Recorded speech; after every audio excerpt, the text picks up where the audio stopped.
Hello, my loves. All right, day 21 of the God Wants to Talk to You challenge and design. And they follow the first principle of my creation: in breath and out breath, beginning and end, coming together and parting, falling in love and moving on.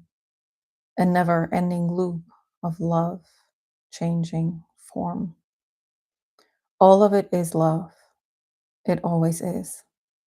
Your job is to become fluent in witnessing change, in trusting my design, even in moments of great confusion, especially in moments of great confusion.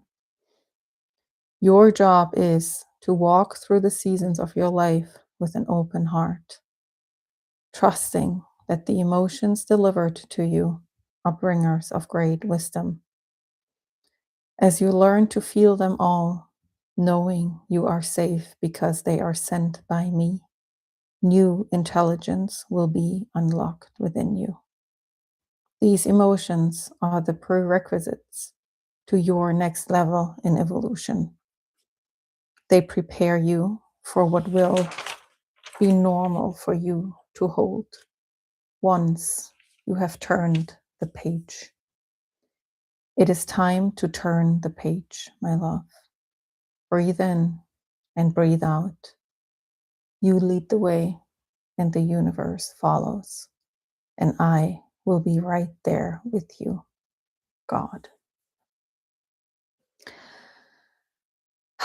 So it was a blue full moon yesterday. It was a full moon. Apparently, it was a micro moon, meaning it was the furthest the moon is away from the earth during the whole year.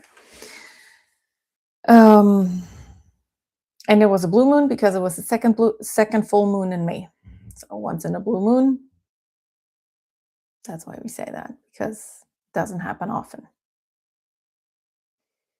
And I had a call before with my mentor, Melanie and Layer, and she had just given us some questions to contemplate.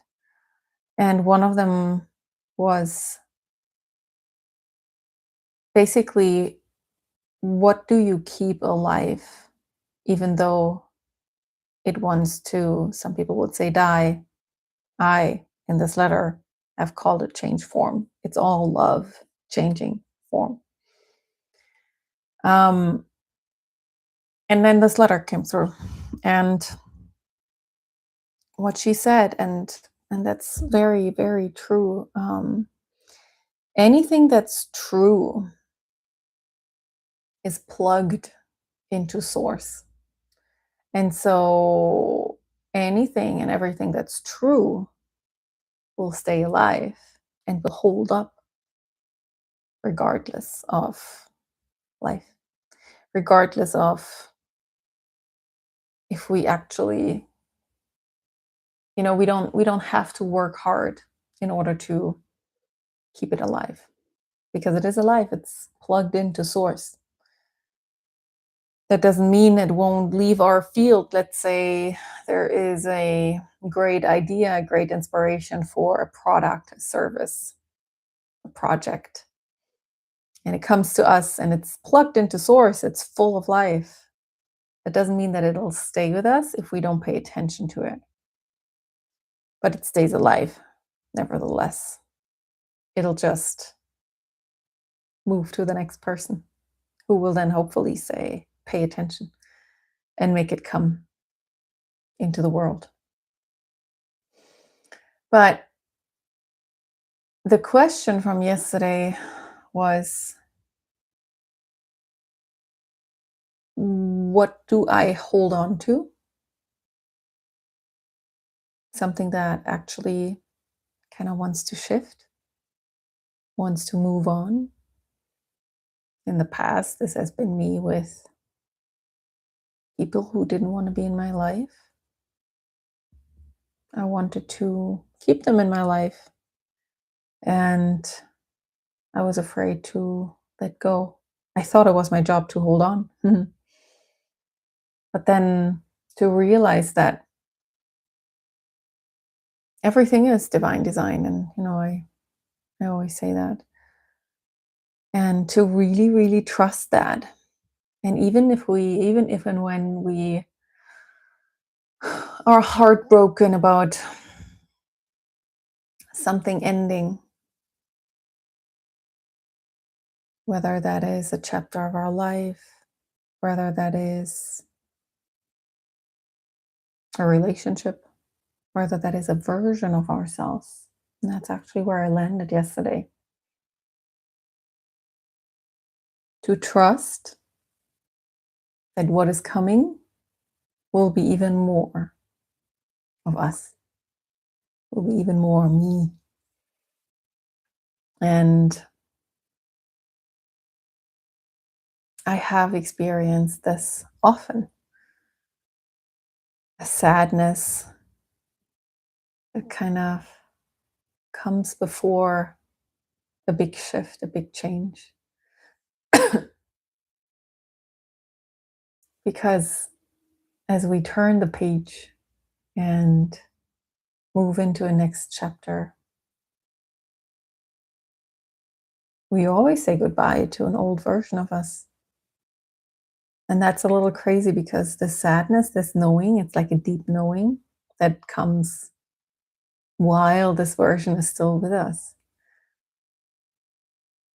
And that's like being in a relationship and being in love, but just getting like a glimpse in a couple months, in a week, you will break up. You will have to break up.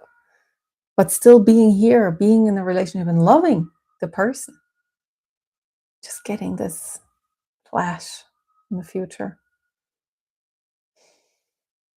And this is part of evolution and part of changing. And that's why this piece resonates a lot with me, where it says, your job is to become fluent in witnessing change. Because change will always be part of our lives. And it is not our job. It's not the goal that we become indifferent to it. Far from it. Being human means to not be indifferent, to care. And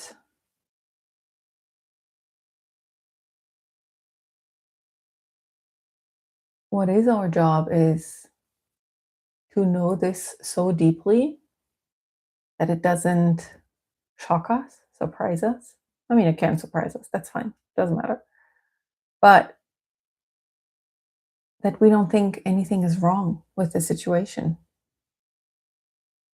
As we feel a lot, as we grieve a version of us that is about to leave the stage because the next version is knocking. The next version of us asks us to turn the page because we're ready.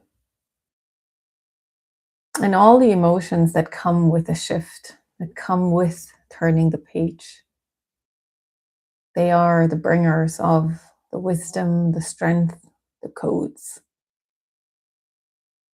that will be a natural part of this new version of us. It's an initiation every time. It's like a tight place of moving through, breathing through every time we come into the next version of ourselves.